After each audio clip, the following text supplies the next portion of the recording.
Well, my favorite book is the Left Behind book. Astrophysics for People in a Hurry by Neil deGrasse Tyson. King James Version of the Holy Bible with the Apocrypha.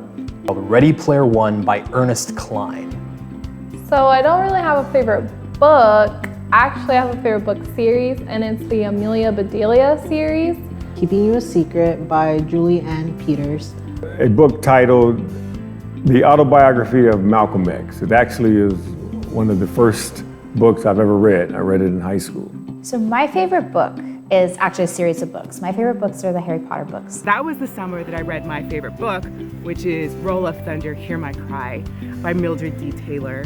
My favorite book was The Bear's Toothache. It was about a bear who had a toothache and a little boy had to help him take the tooth out.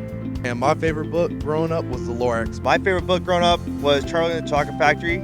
Stories have a huge impact on your own story. We can learn from one story empathy. We can learn to use our imaginations to think of things we've never thought of before. It helps enhance your vocabulary. And your topic of conversation. Because without it, none of us can do our jobs. We can't read the maps and the addresses that we come visit you at and help you at your house. For me, being a young black male in high school, it was the first time that I'd actually heard leaders address issues that was going on in the black community. Reading's important because it helps you think.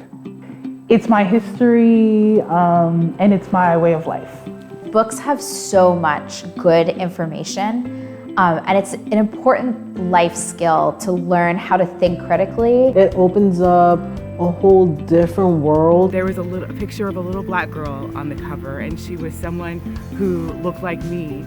I like reading mystery novels because they're like a puzzle.